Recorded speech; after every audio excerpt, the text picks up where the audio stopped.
Arr, Pirate fans! It's time to find out the state of the ship of your defending champions for the 2022 season with your hosts, Johnny Wolver and Jake Ignaszewski.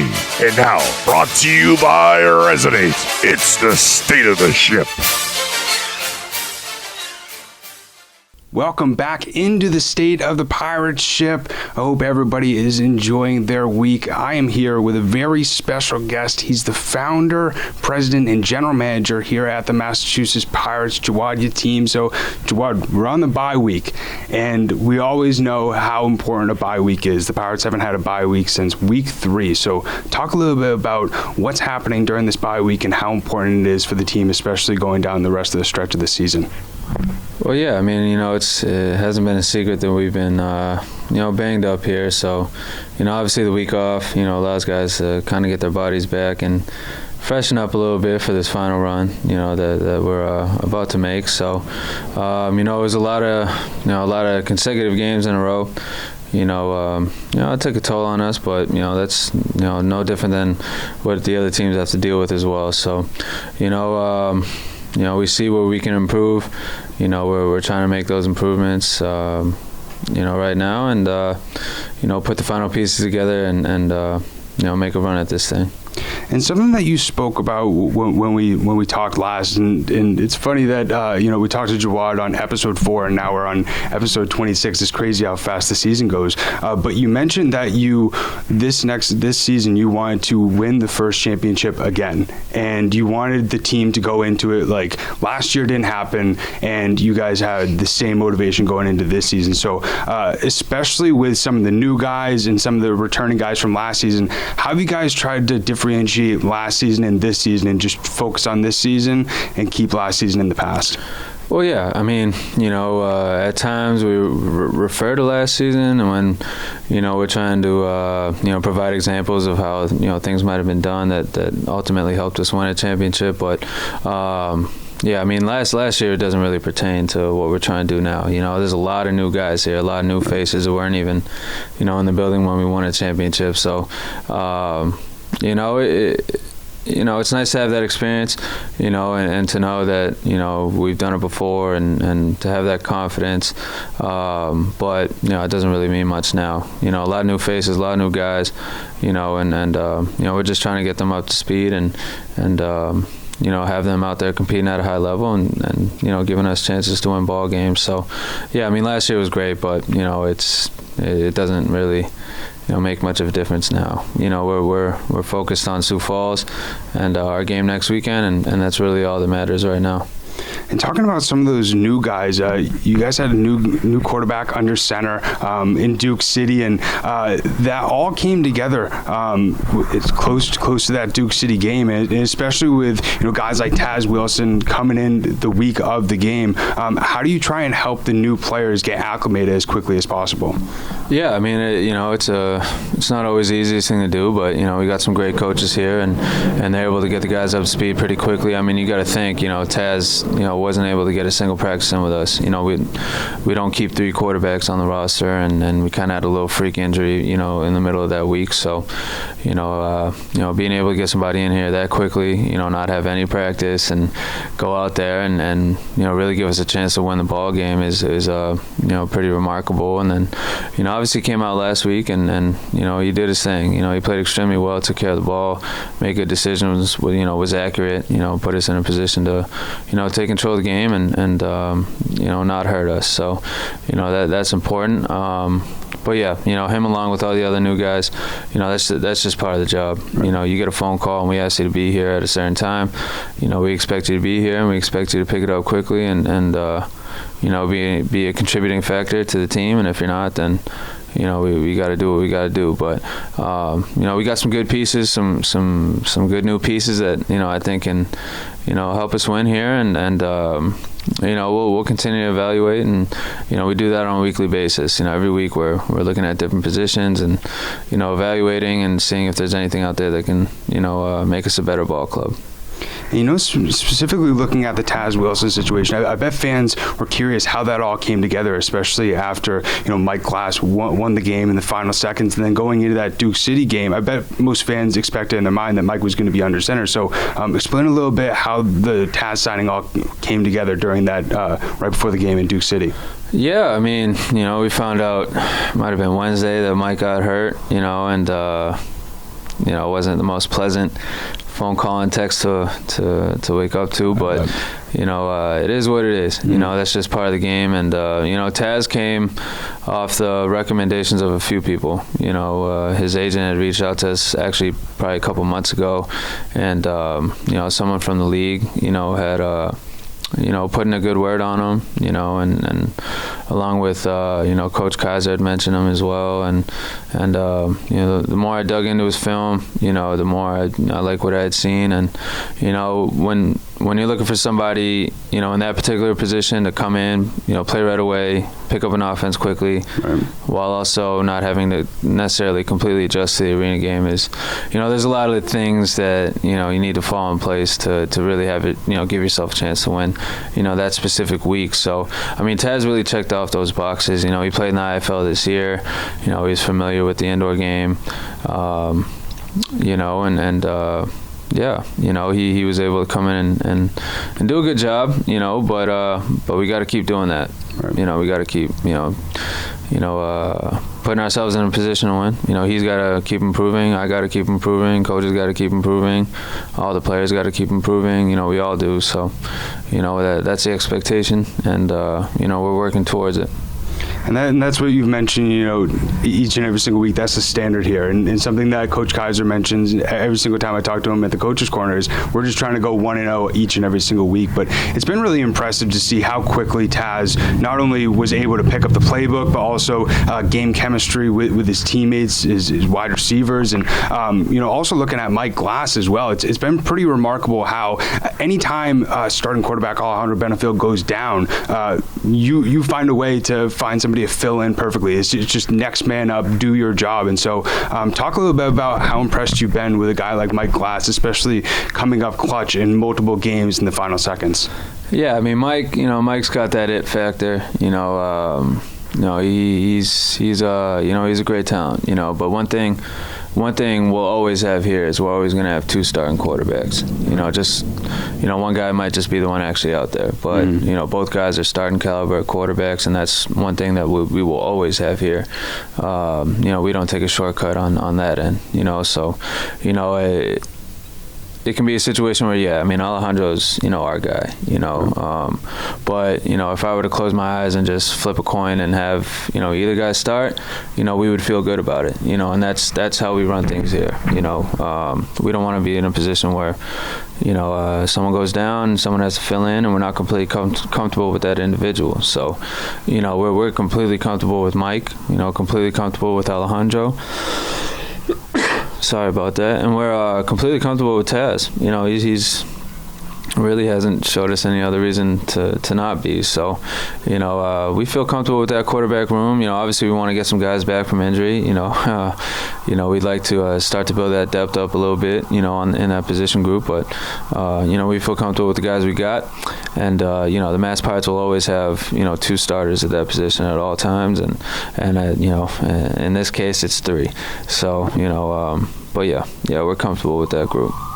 Something that I wanted to get your thoughts on, going back to a little bit of a start of the season, the USFL Draft. The Pirates had 8 total guys move up to that league, and 5 from this 2022 roster. And so how difficult was it for you to be able to find players to fit those specific roles that guys like Toby Johnson, Marquise Lucas were able to do last season so well to help you guys ultimately win the championship? Yeah, I mean, you didn't even mention the CFL. I mean, tack that on, and those numbers might not seem huge, but when you're talking about a 25-man roster, I mean, you're talking about, over a quarter of your roster, right. So, it's not easy, some of those guys are just irreplaceable. You just try to fill in those spots as best you can and hope for similar production. But, you're talking about some special players. I mean, Toby Johnson is a special talent at that position, and, not somebody that you're just going to,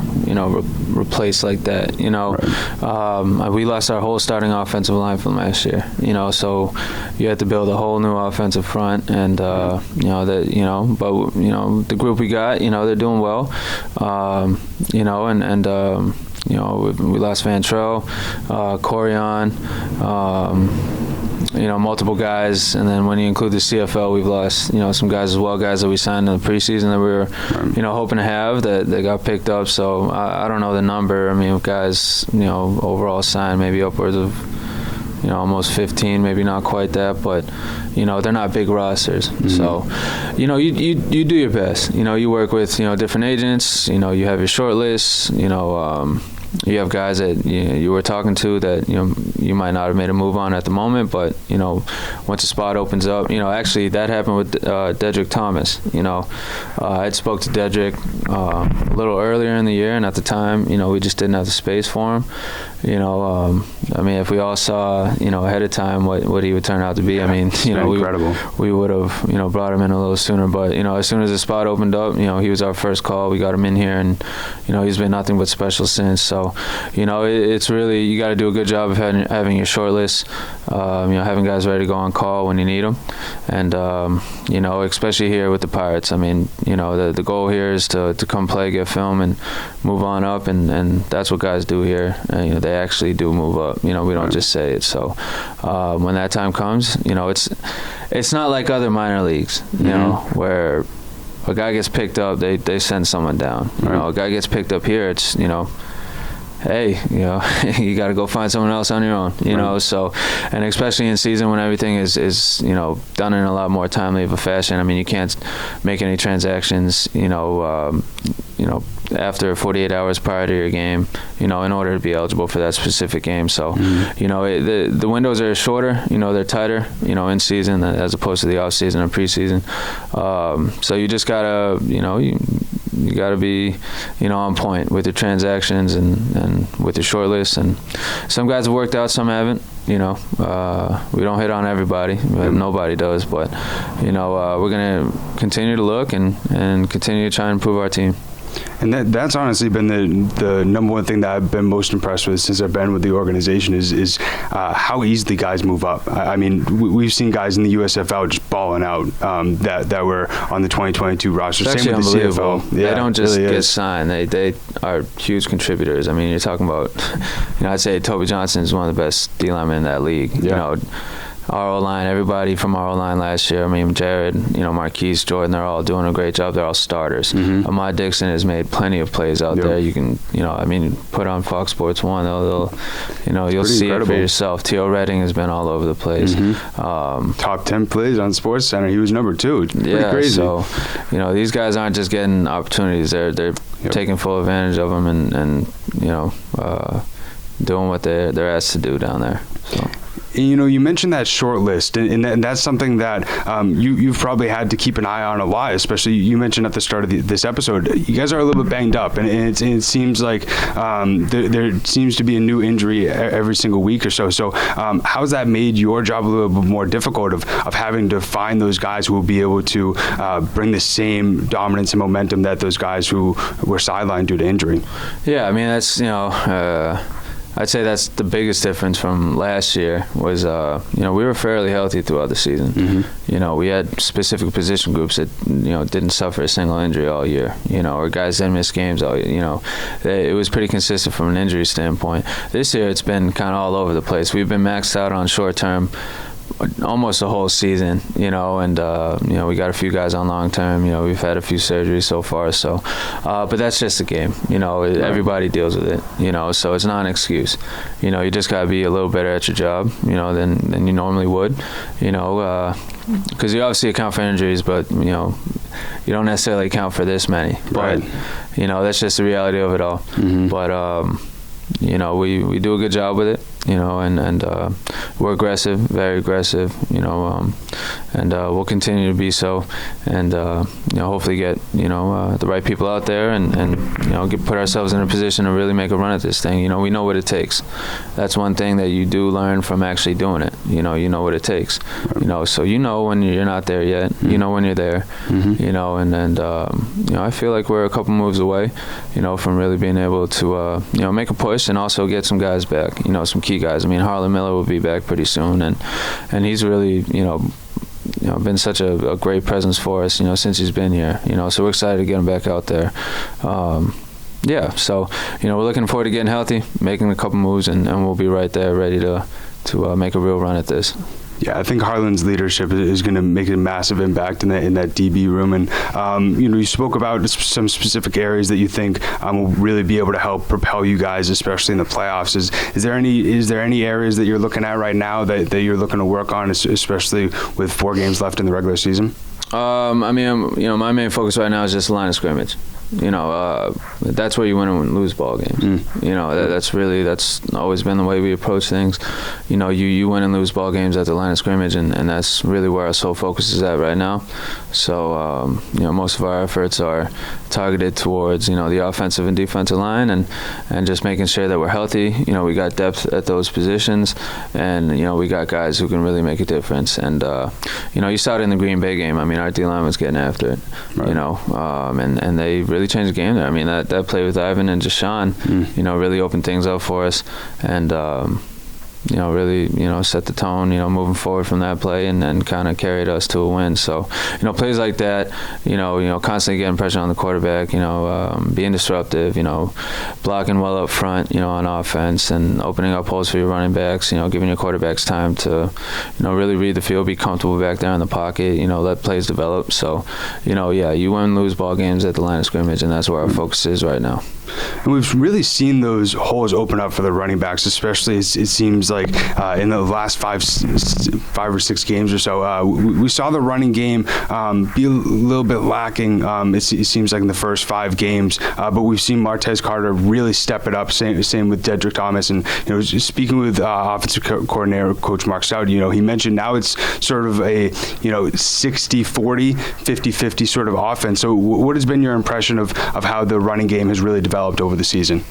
Yeah, and I mean, our quarterbacks have been running the ball well too. They've been effective on the ground, and you got to think too. I mean, two out of our 3 starting offensive linemen right now, I mean, they came from the AFL game, the AFL style game, so not much run blocking there. So as time goes and they get more comfortable to having to get off the ball, blocking space, and get back to those principles that they had when they were outdoors. Is definitely a factor in how we might have been blocking, in terms of the run up front, earlier in the year. But, they're starting to get more comfortable with it, but yeah, I mean, we got a great running back room.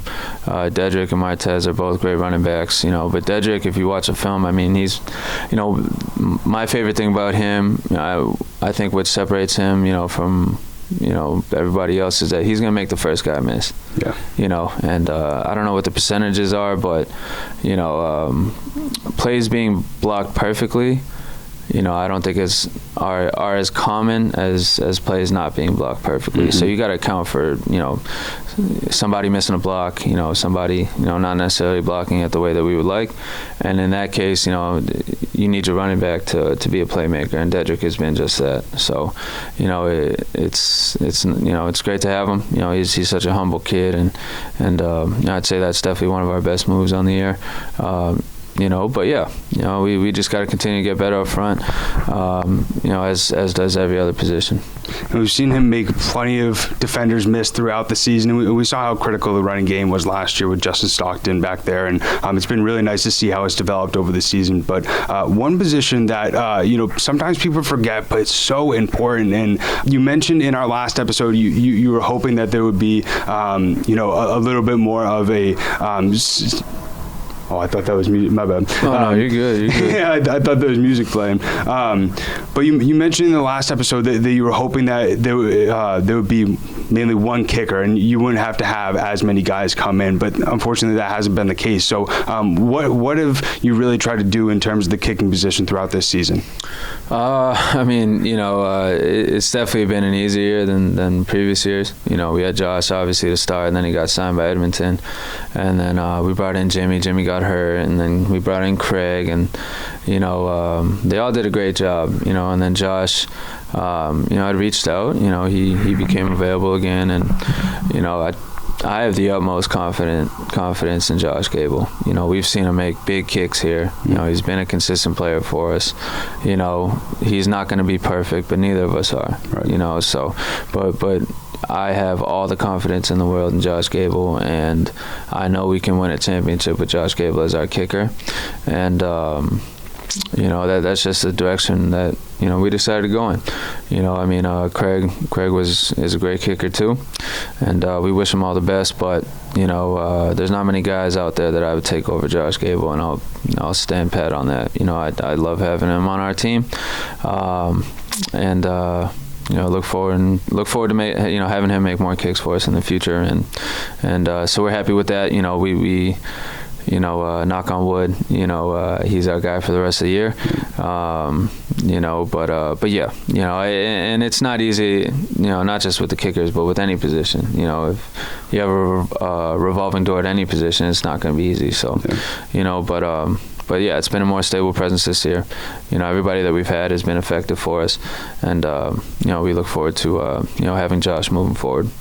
And you bring up Josh helping you guys ultimately win the championship again. We saw how critical the kicking game was last year with Garrett Hartley, obviously winning the championship game for you guys last season. But now looking towards the next 4 games this season, the team's currently now 8-4, and I wanted to finish the episode with this these 2 questions of what do you think is the biggest strength of the team, and then we'll talk about the biggest weakness after. The biggest strength, I would say, right now, we have, we have a lot of strengths. We definitely have weaknesses, but we have a lot of strengths. But I would say the room that really stands out to me right now, just off the top of my head, is that receiver group. Yeah.